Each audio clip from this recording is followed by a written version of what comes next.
ভাঙড়ে তৃণমূল অঞ্চল সভাপতি রাজ্জাক খান খুনের ঘটনায় তুঙ্গে তরজা। ঘটনার 3 দিনের মাথাতেই গ্রেফতার মূল অভিযুক্ত মোজ্জাফেল মোল্লা নামে তৃণমূলেরই এক নেতা। পরে ক্রমশ বেড়েছে গ্রেফতারি।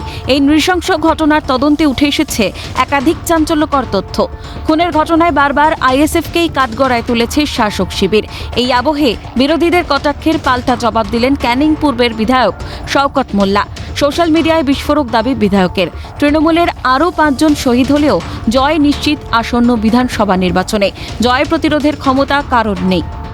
গোটা ভাঙড় জুড়ে তৃণমূল কংগ্রেসের কর্মীরা আরো যদি 5 জন শহীদ হবে, কিন্তু ভাঙড় তৃণমূল কংগ্রেস আগামী দিনে 2026-এ জয়ী হবে, এটা আটকাবার ক্ষমতা কারণ। এমনকি রাজ্যের শান্তি ফেরাতে রাষ্ট্রপতির শাসন জারি করার পক্ষেও বিজেপির সওয়াল করার তীব্র কটাক্ষ বিধায়কের।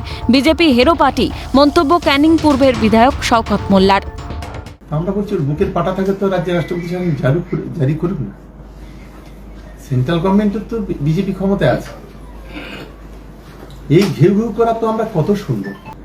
এই ঘেউ ঘেউ করার চাইতে রাষ্ট্রপতি শাসন দিয়ে দেখুক না, তবে তো বললো বাপের বেটা। শোনো, ও একটা হিরো পার্টি, ওর চারপাশে কোনো মূল্য আছে।